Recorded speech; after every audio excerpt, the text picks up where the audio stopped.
Cara, esses dias eu tava conversando com os amigos e os dois que eu conversei me perguntaram, cara, esses dias um deles, né, falou isso.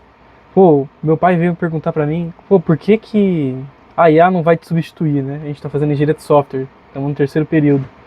E ele disse que não sabia responder. Daí eu fiquei tipo, cara, como assim você não sabe responder?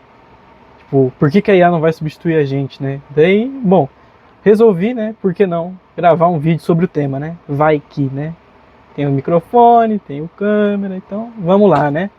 Então, por que a IA não vai substituir os engenheiros de software, né? Porque tem uma diferença clara entre você ser engenheiro de software e você codar, né? Codar, a inteligência artificial já coda melhor do que eu, do que qualquer um que está no meu período agora, melhor que um dev júnior, que um estagiário.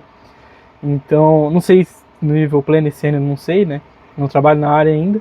Mas, cara, pô, em código é brutal, né? Pô, não tem como competir, cara. Ela escreve melhor e mais rápido. Mas o que ela não tem, e provavelmente nunca vai ter, é contexto. Quem sempre tem que fornecer o contexto para a inteligência artificial somos nós, engenheiros de software.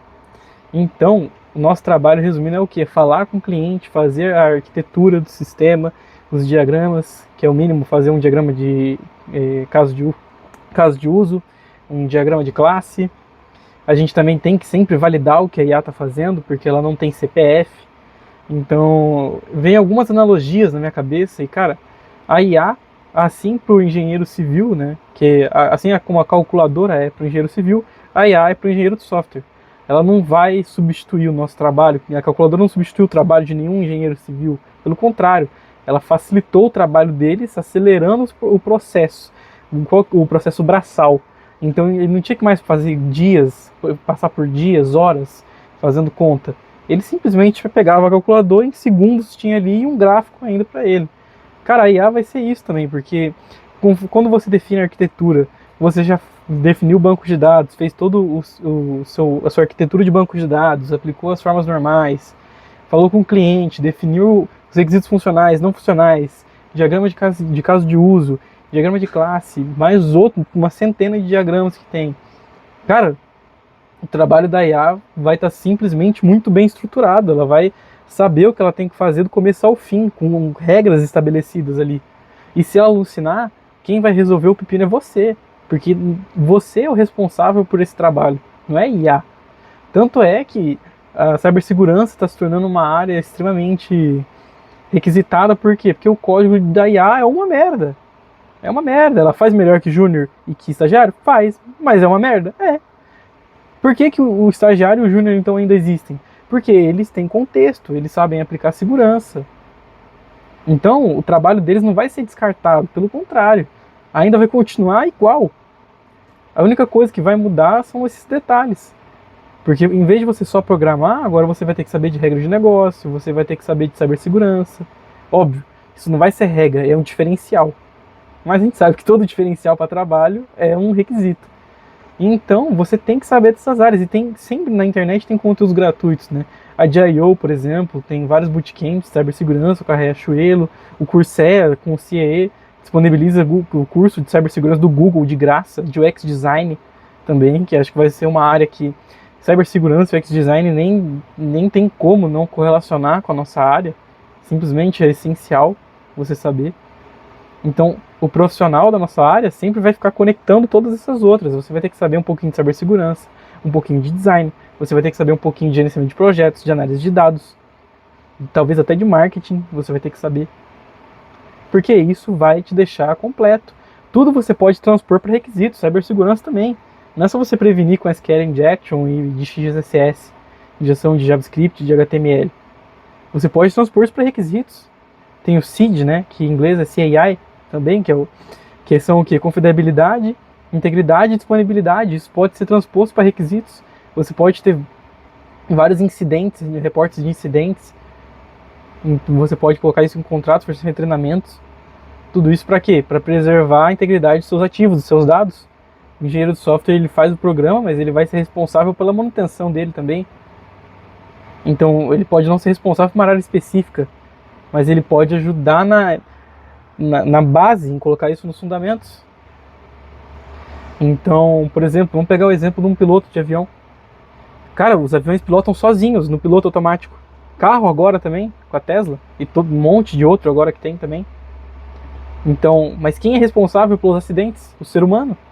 Tem piloto que é hierarquizado por tempo de voo. A gente também, por tempo de trabalho, vai pegando cada vez um avião maior, um projeto maior. E quem é responsabilizado sempre são os pilotos. Se der alguma merda, o piloto resolve. Se tiver que pular, o piloto fala e guia, junto com os outros, as aeromoças e tudo mais da hierarquia que tem ali. Então, tendo esses dois exemplos, da calculadora e do piloto, e tendo esse contexto, porque eu também não sei muito da área, eu comecei a estudar programação tem pouco mais de um ano. Tem 1 ano e 11 dias. Então eu não sei quase nada da área. Talvez eu consiga um estágio recentemente, talvez não. Mas a nossa área, na minha opinião, é isso. Você não vai sumir.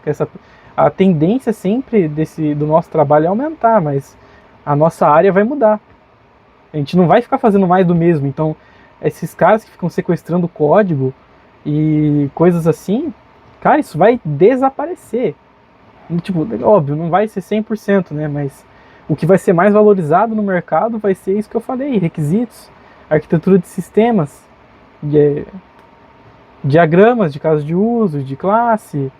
Você vai ter que saber o código ainda, mas ele não vai ser 100% aquilo mais. Você vai ter que se tornar mais completo, porque não surgiu uma coisa a mais para você estudar. Tem várias coisas agora. Assim como cibersegurança tinha antes, mas não está tão escancarado. Então, quanto mais você puder conectar essas áreas, então, o mais essencial são os requisitos, esses diagramas, na minha opinião. Porque eles fazem parte da documentação do processo e estão intrinsecamente ligados aos requisitos, que é como você vai fazer as coisas. Tem um professor meu de sistemas cyberfísicos, Fábio Betil.